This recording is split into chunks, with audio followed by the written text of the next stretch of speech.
সৃষ্টি হয়েছে জলাবদ্ধতা। এই নিয়ে সবশেষ অবস্থা জানাতে রাজধানীর আরামবাগ থেকে বাইজিদ সাদ এবং চট্টগ্রামের চকবাজার থেকে যুক্ত হবেন আরেক সহকর্মী হুসাইন জিয়া। শুরুতেই যাব সাদের কাছে। সাদ, আমরা দেখতে পাচ্ছি আপনি যে জায়গাটি দাঁড়িয়ে আছেন সেখানে এখনো বৃষ্টি পড়ছে। আপনি জানাবেন যে রাজধানীর কোথায় কোথায় জলাবদ্ধতা সৃষ্টির খবর পেয়েছেন, এছাড়া সারাদিনে এখন পর্যন্ত কত মিলিমিটার বৃষ্টি হয়েছে?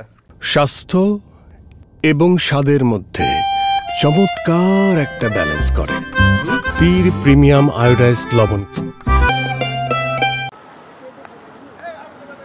নাফি, যেমনটি বলছিলেন, ঘূর্ণিঝড় রিমালের কিছুটা দুর্বল হলেও এর যেই ভয়াবহতা সেটি কিন্তু এখনো কমেনি, কেননা রাজধানী ঢাকার উপর থেকে কিন্তু এটি বয়ে যাচ্ছে, যার ফলে সারা দিনই কিন্তু রাজধানী সহ দেশের বিভিন্ন স্থানে প্রবল বৃষ্টি হয়েছে এবং সেই সাথে বাতাস ছিল, যে বাতাসের গতিবেগ ছিল 30 থেকে 40 কিলোমিটার পর্যন্ত ঘন্টায়।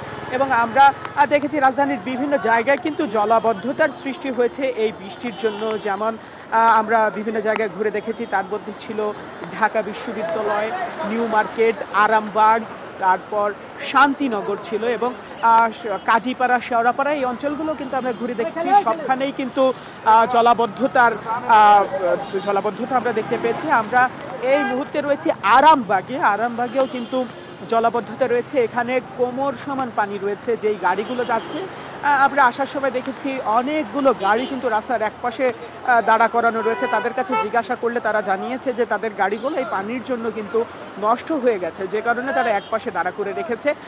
আর এই রাস্তায় জলাবদ্ধতার কারণে কিন্তু গাড়ি চলাচল ঠিকভাবে করতে পারছে না, যে কারণে এখানে ধীর গতিতে গাড়ি চলাচল করছে, তাই যানজটেরও কিন্তু সৃষ্টি হয়েছে।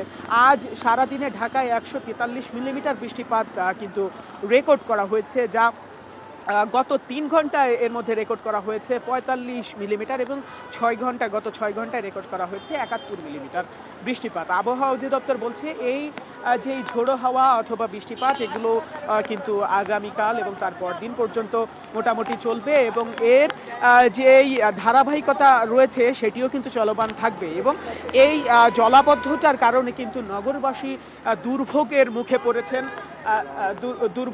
পড়েছেন। যারা ঘরে ফেরা যারা রয়েছেন, যারা ঘরে ফিরছেন দিন শেষে অফিস শেষ করে, তারা কিন্তু বেশ বিপাকে পড়েছেন বলে আমরা দেখতে পেয়েছি। এই ছিল আমার কাছে ঢাকা থেকে সর্বশেষ। আমরা যেতে চাই বন্দরনগরী চট্টগ্রামে, সেখানে রয়েছেন আমাদের সহকর্মী হোসেন জিয়াদ। জানাবেন যে চট্টগ্রামে জলাবদ্ধতার কি অবস্থা রয়েছে এবং সবশেষ কি দেখছেন।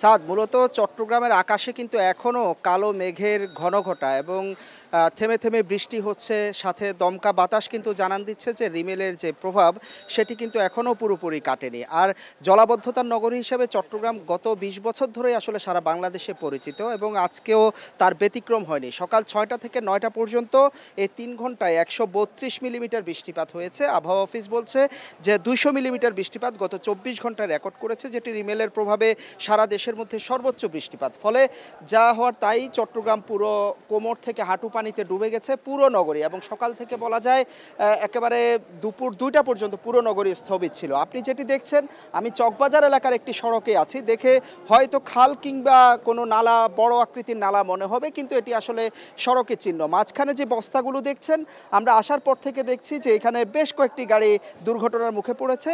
এখানে রাস্তায় যে গর্ত আছে সেটি আসলে এখানে আসা যেই ছোট ছোট গাড়িগুলো, রিক্সা, ভ্যান, তারা না দেখে আসলে সেই গর্তে পড়েছে।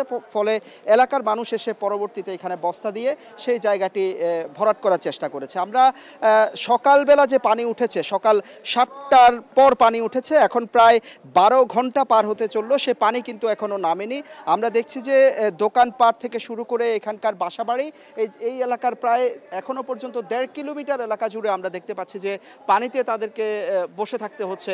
এই ছোট ছোট দোকানি যাদের সারাদিনের আজকের যে ব্যবসা বা বাণিজ্য সেটি যেমন স্থবির হয়েছে, এই দোকানগুলোর যে পণ্যের ক্ষয়ক্ষতি হয়েছে। এখানকার বাসাবাড়িগুলোতে কিন্তু পানি ঢুকে রান্নাবান্না থেকে শুরু করে এখানকার যে সুপেয় পানি, সেই পানির অভাব দেখা দিয়েছে। অনেকে বাইরে থেকে পানি আনছেন, অনেকে রান্নাবান্না আসলে বন্ধ, ফলে এখানকার দোকানপাটগুলো থেকে তারা আমরা দেখেছি যে খাবার সংগ্রহ করছেন মূলত। এবং এই দুর্ভোগ কিন্তু চট্টগ্রামে গত 20 বছর ধরে দুর্ভোগ এবং এই জলাবদ্ধতা জলাবদ্ধতার দুর্ভোগ থেকে রেহাই পেতে প্রায় 14,000 কোটি টাকার প্রকল্প বাস্তবায়ন করছে চট্টগ্রাম সিটি কর্পোরেশন থেকে শুরু করে সিডিএ এবং পানি উন্নয়ন বোর্ড। কিন্তু এই দুর্ভোগ থেকে কিভাবে নগরবাসীর মুক্তি মিলবে সেটি আসলে কোনোভাবেই এখনো পর্যন্ত বোঝা যাচ্ছে না, ফলে এখানকার মানুষ কিন্তু ক্ষোভ প্রকাশ করছেন সব মিলে। এছাড়া বৃষ্টিতে কিন্তু পাহাড় ধসেরও শঙ্কা দেখা দেয় চট্টগ্রামে।